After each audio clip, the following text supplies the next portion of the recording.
to have some feeling of safety, and that gets pretty tough. You have 5 gamers remaining. You know, you're probably going to lose to SKT. That means you're looking to win 3 of your next 4 against a very tough field of competition. Yeah, that definitely means the pressure is on here for both these teams. Heading into Champ Select, I want to see Trick honestly get that Graves, even if it comes at a cost. He seems to be very thrown off in the jungle, even if he gets kind of the signature Lee Sin that he's supposed to be good on. They tunneled a bit on the steal. I really just want a fast-paced jungle that has a lot of options when things go wrong for Trick.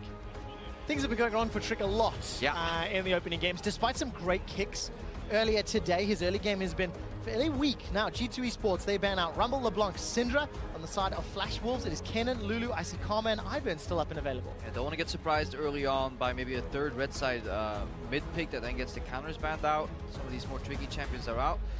Flash Wolves, if they leave Karma open, it's going to be a really tricky situation on the other side. Yeah, and I mean, they can go for that route, leave Karma open. You also can try to force the choice between making a jungler first pick or the support first pick. This way here, it's probably going to be a Graves for a Lee Sin type trade, one way or the other. I would imagine so, and I think G2 Esports is actually really happy with this pick ban, getting both Karma and Lulu banned away, because I don't think that's where they would find a success. Yeah, I agree, and I think one of the interesting choices here for G2 is if you don't care which side of the jungle matchup you play, you can take something else that you prioritize more highly, but in this case, they are focused on that Graves. Yeah, because they do care. It's been Trick's best champion overall, because his Lee Sin isn't working as well as it did in the European LCS and his other champions. You know, Rengar saw some nerfs. He never really was an Elise player. So with that in mind, wanting to first pick the Graves, they've been given the gift that they're not giving up any of these super strong shielding supports. Yeah, and I mean, they're not going to be willing to go to the Ivern, it seems, without a secondary shielding type champion to play one of the protective Sven comps. And as expected, I think we are going to see Lee coming back. Is this worrisome? We've seen Peanut get his hands on Lee Sin time and time again. Karsa also famous for his Lee Sin. And he, you know, Karsa has had a very good game so far during the first round robin. Now that we're in the second round robin, is that a gamble? Most great Karsa games though come from him getting a really nice early gank off. It is level 2 gank in the top side, maybe switching sides up level 2 or 3 behind the bot lane with Graves, etc. If G2 prevent that from happening, then they should be able to outpace with the Graves, and the reaction isn't really that surprising here with the Zyro Lee Sin. I agree, and I think that generally speaking in this tournament, when teams play to their strengths instead of trying to exploit their opponent's weaknesses or account for something like that, they have more success. So it makes sense to put Trick on his strongest champion, even if you're giving Karsa over something that he's also very comfortable on. Yeah, and they're also attacking the strengths on Flash Wolves. They're basically telling Flash Wolves, you pick your mid laner here, or we're going to make that mid lane matchup even more annoying with the early Orianna. With Syndra and LeBlanc out, she is one of the safest blind pick mids you could do. There is maybe like a Talia that could get picked into it for push, but they can remove that in second ban phase. Well, second ban phase is going to kick off, and Flashwell's going to go for the blind Kled in the top lane. A couple of counters up there. I mean, Rumble's taken away. It was one of expects most played champions during the splits, and expect as well. Also struggling to find his groove this tournament so far. And I mean, I think that expect certainly can default to something like just a tank champion. I think there's a lot of tank matchups that are pretty comfortable into the Kled. So I don't think that it's a super big concern. Generally, the Kled has been used, you know, Krepo talked about this, as a counter to things like Rumble and certain champions like that. So I don't think it's a big measure for concern just yet. One thing I would be a little bit concerned about if I'm G2 is if you get a strong laning AD carry for Flash Wolves, something like, you know, Caitlyn, although Betty's not really super comfortable on it, that could be really tough for Tahm Kench to lane into with Zyra. Yeah, but Mithy is quite experienced in that matchup in the Tahm Kench. I think we need to track what he skills very early on. They generally goes for a very early thick skin and then tries to have presence in the lane, trade his positioning for minion push that way. The good thing is that they have comfort on the Orianna in the mid lane. They banned out Talia and Rai, so Maple is under pressure, and I don't see MMD just hard carrying top lane if Expect gets his hands on like a Gragas, maybe a Nautilus, but I would just love to see Gragas picked up here on the side of G2 Esports, and then they have plenty of options. Yeah, I mean, even something like Shen, if you are worried about sidewave control, can, I think, work out quite well here. There's pretty much everything on the board for top lane as far as the tanks go, so you can go a lot of different routes. Well, a lot of tanks available. What will G2 decide? We see the Jhin once again locked in for Betty. One of the champions that's seen a little bit of play. Definitely a fringe pick at MSI. And it is interesting because Betty has just stuck to his comfort picks. Jhin is one of the things he likes to play. He essentially only plays the supportive AD carries, but taking this over the Ashe and the Varus, he used it earlier in the tournament to great success, had a deathless game, something like 606, and despite it not being meta, he's playing comfort. Well, it's going to be going into the hyper carry. This time around, Sven's going to be running the Twitch. Going to have some safety, some shielding from the Orianna, the Tahm Kench, and now potentially Shen as well. Exactly. I think that it does lead towards the Shen when you do pick up that hyper carry. You're adding in the Orianna shields, the protection from the Tahm Kench, as well as the added safety net of that Shen. And also, if the Tahm Kench does lock on, you have that zone from the Vorpal Blade from the Shen that just prevents all these auto attacks, right? That is usually enough for Sven to get out of the fight stand. I personally would have liked to see a Varus, because I think you can, as Kled charges in, can ult him, and then the ulti will spread to his teammates that kind of travel with him. But he finds more success, or seems to want to play a lane with more range later on. Talking about range later on and talking about scaling. Vladimir, what do you think of this one for Maple into the team comp that G2's put together? I mean, Flash Wolves is going all in on the backline dive, right? They say Betty doesn't need any peel because he's so far removed from the fight with W and R that he can just kind of fend for his own. And then it's all up to Karsa to get those signature flanks off, while hopefully MMD pincers and Maple just flashes in. And I think that the Kled-Vladimir combo is actually something that is quite strong, because you can utilize the ultimate as a way in on the Vladimir. A lot of people talk about the difficulties that Vladimir has getting to backline, but this is a low mobility Twitch. This is a speed up from MMD here too, and I think that with the Jhin ultimate being opened up, there's a lot of chaos that could be created in the fight. And I think we see again here that Flash Wolves come with the offensive strategy here, and G2, they have drafted things that could react well. You know what, Kled ultis, I'm just going to walk up and take it for my team. We see Vladimir dive, we'll use Devour. The problem is, every time G2 has drafted a reactionary composition where they have all the answers, they have fumbled in the early game, and then they just got ran over.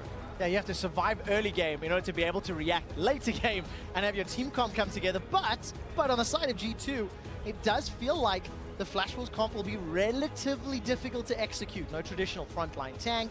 A lot of fairly squishy, high-damage champions, especially as the early to mid-game rolls out. I definitely agree it is hard to execute, but if you get ahead, I think this comp is incredibly snowbally. If you have a strong tank who can step up and tank that Kled charge, great. But if you're behind, that tank just gets evaporated right off the bat, and the fight is essentially over. So, you know, we need to see a strong early game from G2. We need to see a strong early game. It hasn't happened in 5 games yet. Maybe in the 6th, it's the charm. It's G2 Esports taking on Flash Wolves. This is the first game in the second round robin. Every team has faced everybody. G2 at 5-0, and you can see SKT at 5-0. G2 and Flash Wolves now 2 wins, 3 losses. Every win counts because everyone is tied. You may beat G2 in the early game 5 games in a row, Trevor, but nobody beats them in the early game 6 games in a row. This is their time to shine. They have the signature Graves, perks on Orianna, Sven and Mithi.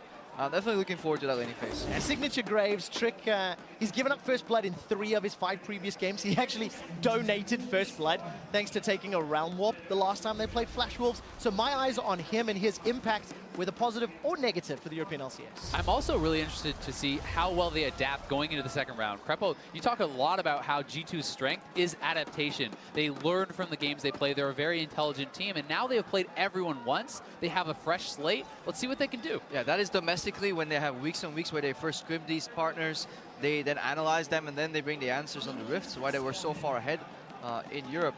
Couple things I wanted to track this game. Is MMD going to have like an early brush camp versus expect? No, he's already in the lane. I want to follow what Mithi will be skilling into the Zyra matchup.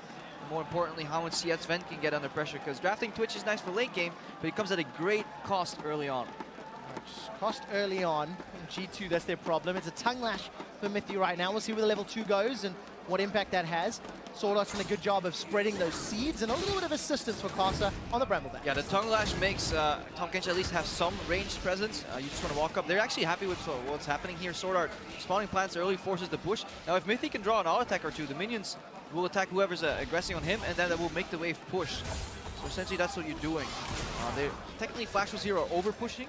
That could punish the jungler, but it doesn't look like Karsa's making use of that. Yeah, and I think Flash Wolves really are just trying to shove it in as fast as possible to start harassing the Twitch under the turret. If you can start working away at these guys, it can work pretty well. And you know, something I do like to see in Tahm Kench lanes is a focus on the support. More often than not, that's the better target. Yeah, you need to burn through these potions. The problem is if you play heavy like tower push against the Tahm Kench, it's quite risky, because if he flash autos you with you, he will devour you and spit you into the turret, and then suddenly the jungle's there. Where would Karsa go? If I'm looking at these lanes, it feels like MMD should be able to push into expect early on relatively well. Maybe will be pushed in potentially by perks and Trick is setting up on this pushing lane down bottom. The tongue lash goes wide though. Betty's able to sidestep. Summoning heals already used. Flashes thrown down. Exhaust traded as well. Get the gobble if you can. Modi gets one. That's not going to be enough for a kill just yet. Spits out Sword Art for first blood to G2. And this is entirely pre-planned because Trick went Raptors, red Skull Crab, and he was level 3. So either he found the ward early on, or he was running that one experienced squint. So G2, they're drafting these combat-heavy bot lanes that obviously play very weak into ranged push, but if you let them push, your jungler shows up. This isn't a plan in the early game for G2 Esports. Yeah, your all-in is incredibly powerful, and having the Graves level 3 this early, Bithy and Sven are able to go full aggression, move in, and pick up pretty easy first blood, plus force all the summoners, which adds more threat of a return game. Oh, I'm looking forward to those summoners being down, what that means, because both duo lanes, all 4 summoners are blown. Trick gets the assist, and the kill secure was picked up by Mithy. Take a quick glimpse of Maple being shoved in. No surprises on this Vladimir. He's going to be sitting under his turret for a long time, Azael. Yeah, and I mean, he's pretty happy as long as he's not being bullied by this Orianna. He can scale up. You really do need to get some levels on the Vladimir to start going. Yeah, I just checked. Trick did not kill a ward early on. See, he must be running that experience squint.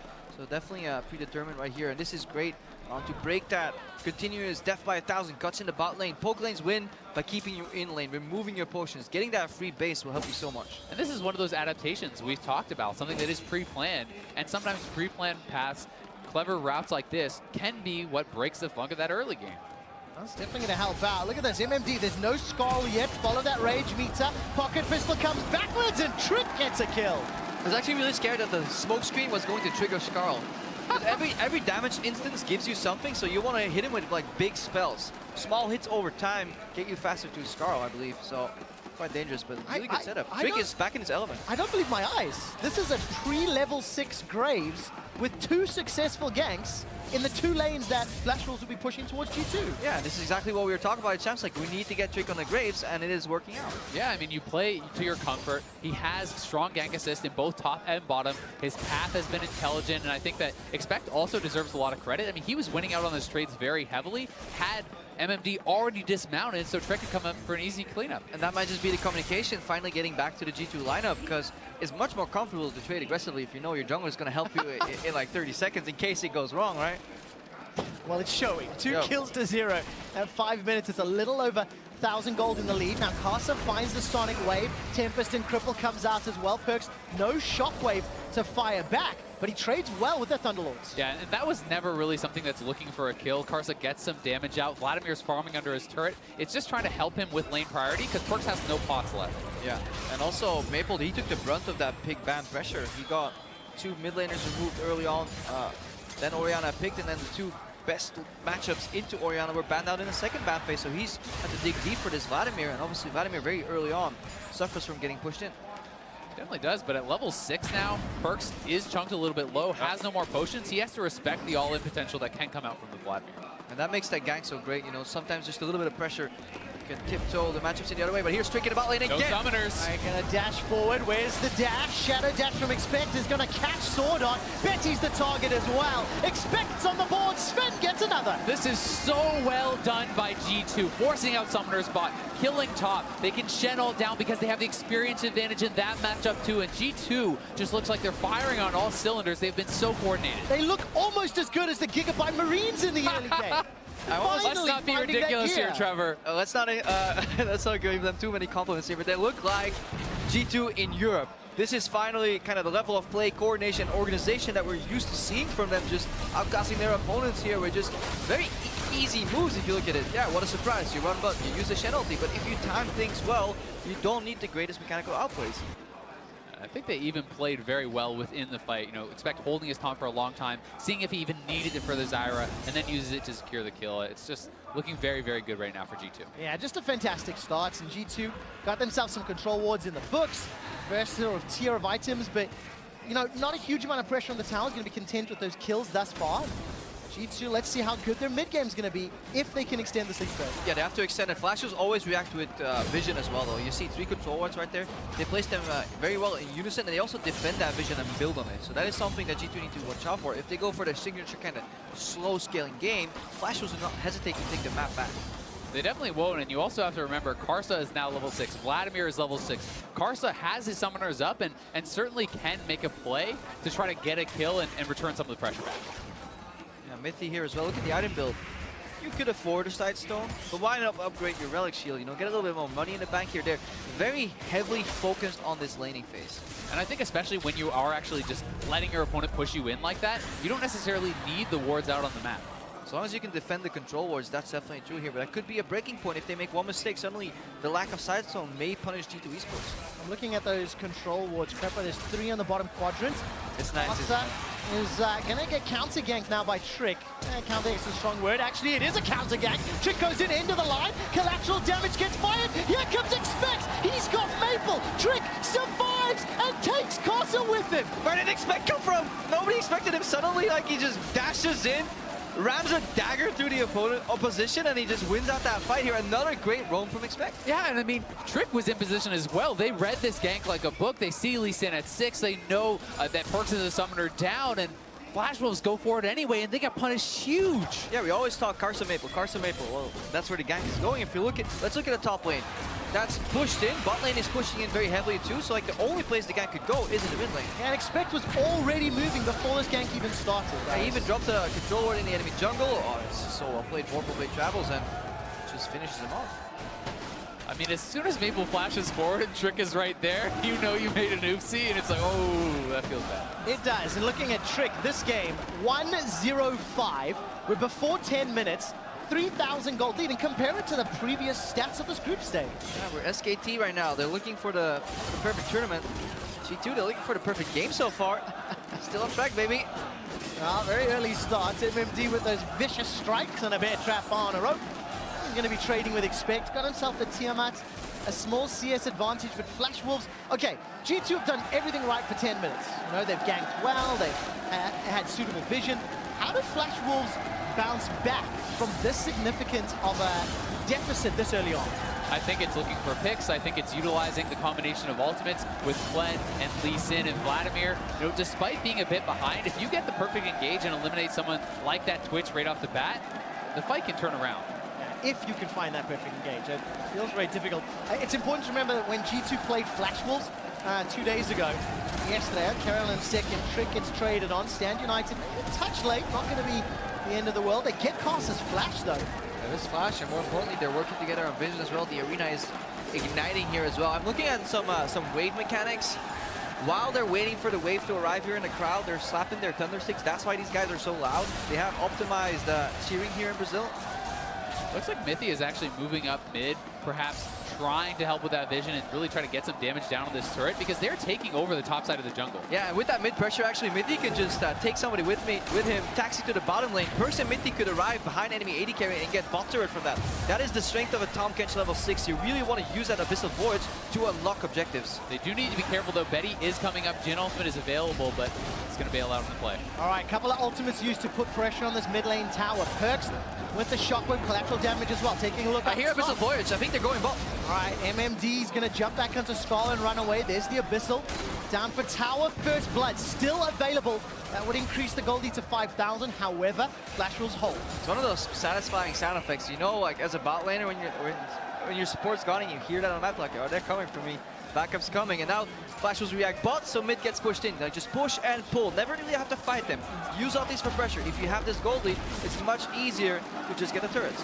I'd also say the solo gold going over to Orianna is so good because this Orianna-Vladimir matchup really depends on who is outpacing the other. If you can stay ahead, the Vladimir never has a chance to kind of sustain you down, and if Vladimir's ahead, Orianna becomes helpless. Orianna is not going to be helpless this game. 1-0-1 plus 20 CS.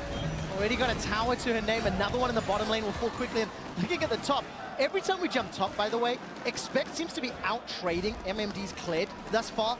He's got that Balmy Cinder and Ninja Tab and even though there's no damage on the tower, he's keeping MMD at bay. Yeah, Kled is fantastic in the squishy matchups because he can really burst with Bear Trap on a rope, and that's really high damage and impact. The problem is, you're not going to burst through a Shen, especially if he gets an early gank. These like tank versus carry matchup. If the tank gets a good gank off, and get slightly ahead. Ninja Tabi and tank animization is just so efficient. And this is also not a world in which this is a Kennen or a Fiora or something where it's just like, oh, he just gets his items, then he starts to win. It doesn't really work like that in this matchup. As long as the Shen can stay relevant, the Kled is not going to be able to just take over that lane.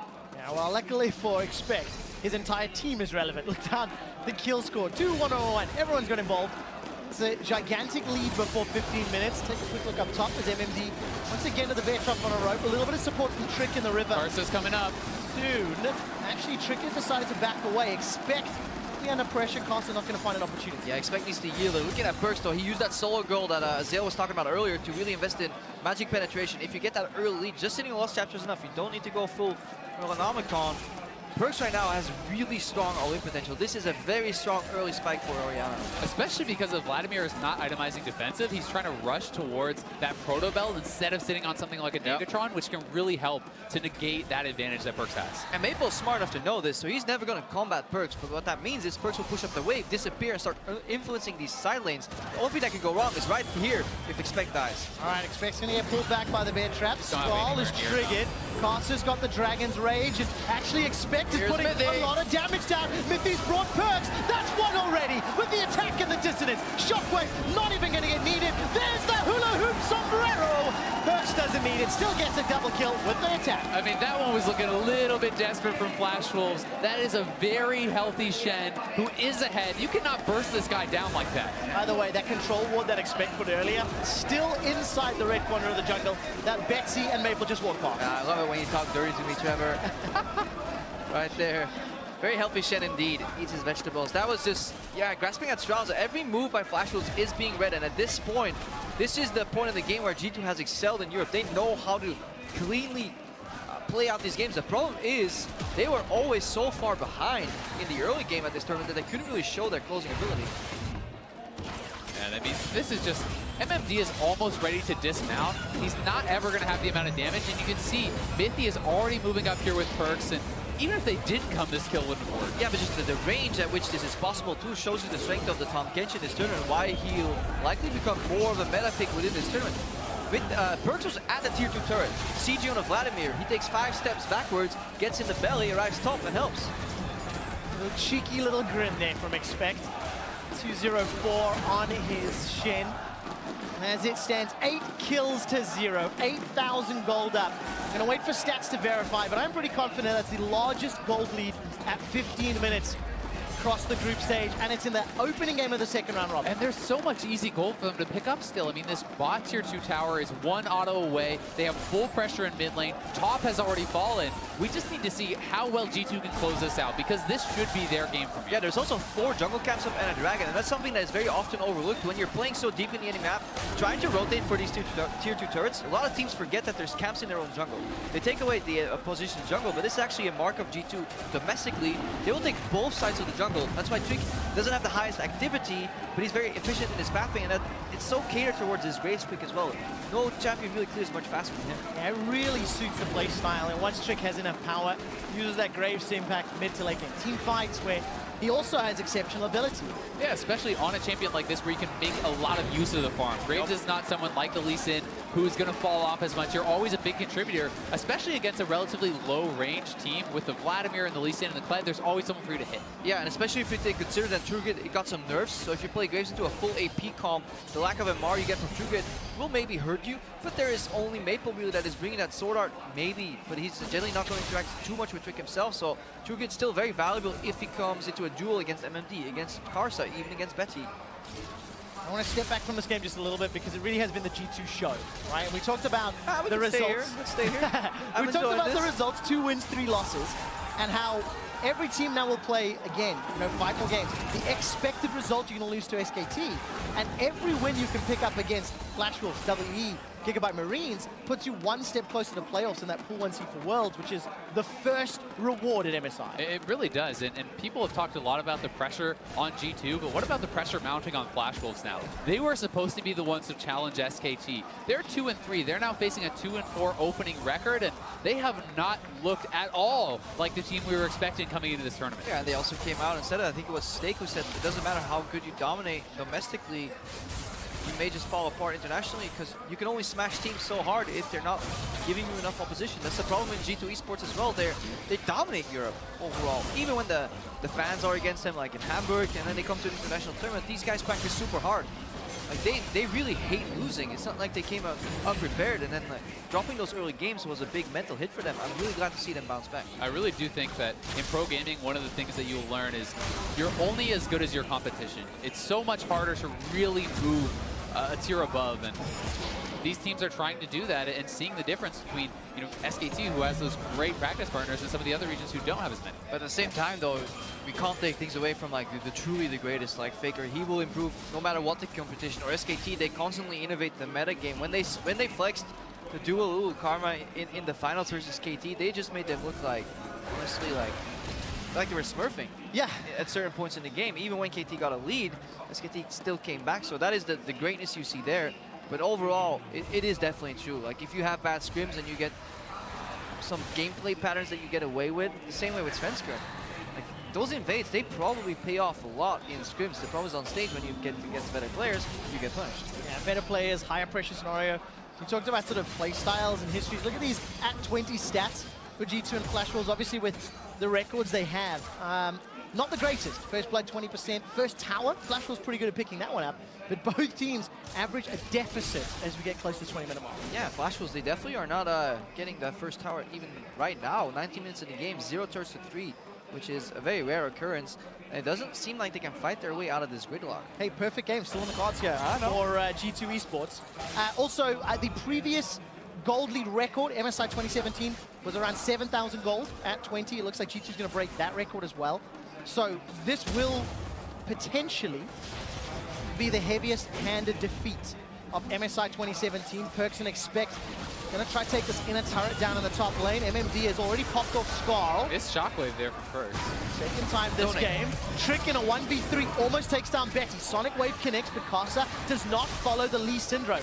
Support from Perks coming around, and Stand United still not triggered. And in a similar fashion where you need to attack the global if you're playing versus Shen, you need to attack the engage if you're playing versus the Scarl. Because otherwise, there's nothing Flash Wolves can do. They can't flank engage with Zyra because she's a disengaged champion. And I mean, one of the beautiful things about this game is anytime you see a fight happening somewhere, G2 is already getting something on the other side of the map. When you're this far ahead, it is not a 1v1 matchup. You need more players for every G2 person on the map. That means as long as G2 is pushing constantly and moving around the map well, they can always take advantages elsewhere. They can always go for the cross map. The only thing they need to do is then respect that when Flash will show up with 2 or 3 extra members, that they yield the pressure right there, not giving away needless advantages. This is why Kars is going a really large path around the bottom side. Flash was trying to get something. Ah, look at Trick. He's already gone in. Hemoplate comes down. Stranglethorns is coming up. Stand United has bought enough time, and now Perks has arrived. Come on, protect. Keeps Trick alive. Oh, the perfect game is gone. The perfect game is ruined. Karsa sends his god fist into Trick's face. Now Karsa's running away with his life. Expect, misses the taunt because Karsa sidesteps. Still beautiful to behold on that champion. I mean, Flash Wolves, they get a kill on the board, but pressure top lane. It's already been pushed all the way in, and Sven is rotating around here. You can see him waiting in the side on a bush to see if anyone is going to try to defend this a little bit too boldly. Yeah, already sitting on 2 items here. He can unleash and just kills the right there. If he just pressed R, it wasn't enough. Perks is now being shadowed by Mithy, so he should be able to survive. G2 Esports looking for their 5th consecutive turret this game. And pressure on the bot side constantly. That turret is so low. They were just pushing around. They're controlling a vision in the jungle, farming both sides of the map, and that is why the gold lead is just exploding. Yeah, and of course, with this stage in the game, now G2 needs to overstep, right? Yeah. 10,000 gold lead, 20 minutes in. There's actually not a lot of objectives, you know, to push for just yet. We'll expand that in a minute. Here's a replay of Trick giving up the perfect game. And this is Karsa doing the right thing with his team, heavily committing to one side of the map and hoping that you get enough. The problem is, yeah, these members will be so damn tanky. They will have so much damage. So Flash Wolves, they're in front of an impossible task. Barring a Baron steal, there is no way they come back into this game. I mean, even a Baron steal at this point, I think, just moves you closer to having some hope. It's not turning the game around. And G2, you know, a lot of times you can criticize teams for playing very slowly when they are this far ahead, but they are always bleeding their opponents out of this situation. So I think, you know, up to this point, I have no real criticism for them. It's also why in Europe, when they play, you kind of blink your eyes twice and suddenly G2 have a 3,000 gold lead. But nothing no real pivotal moment has happened. There hasn't been any triple kills or massive outplays. They just play really efficient League of Legends where they go for all the camps, they push the right waves, they maximize side lane farm. They're the team that picks up the most farm from 15 to 30 in raw numbers in European LCS because they just maximize these side lanes. Yeah, they've been maximizing every lane for 20 minutes. Yeah. Every single gank, every play has resulted in an advantage. MMD actually used charge for some reason. I didn't quite see exactly why, whether it was under pressure from Expect or not, but that charge has not been used offensively a single time in the 23 minutes, and that was a, first phase pick. Flash Wolves eventually lose their 5th tower. And you can see now that G2 and Flash Wolves are really trying to prioritize vision around the Baron. That is really the next big objective for G2 as they're closing out on the Dragons are down, the outer turrets are out, and they really do need to try to get control of this area. Yeah, and if we turn our attention to the Flash Wolves, I think they just really exposed a major flaw in their team. MMD got drafted a blind Rumble yesterday, I believe. Now he gets drafted a blind, I will say Scar, a blind Kled here. It feels like he has a very narrow champion pool that they're trying to just give him a comfort pick rather than a meta pick that he will play poorly. But just getting punished harder and harder every single game. Now Maple's looking like he's going to get punished. Sanguine Pool will buy some time.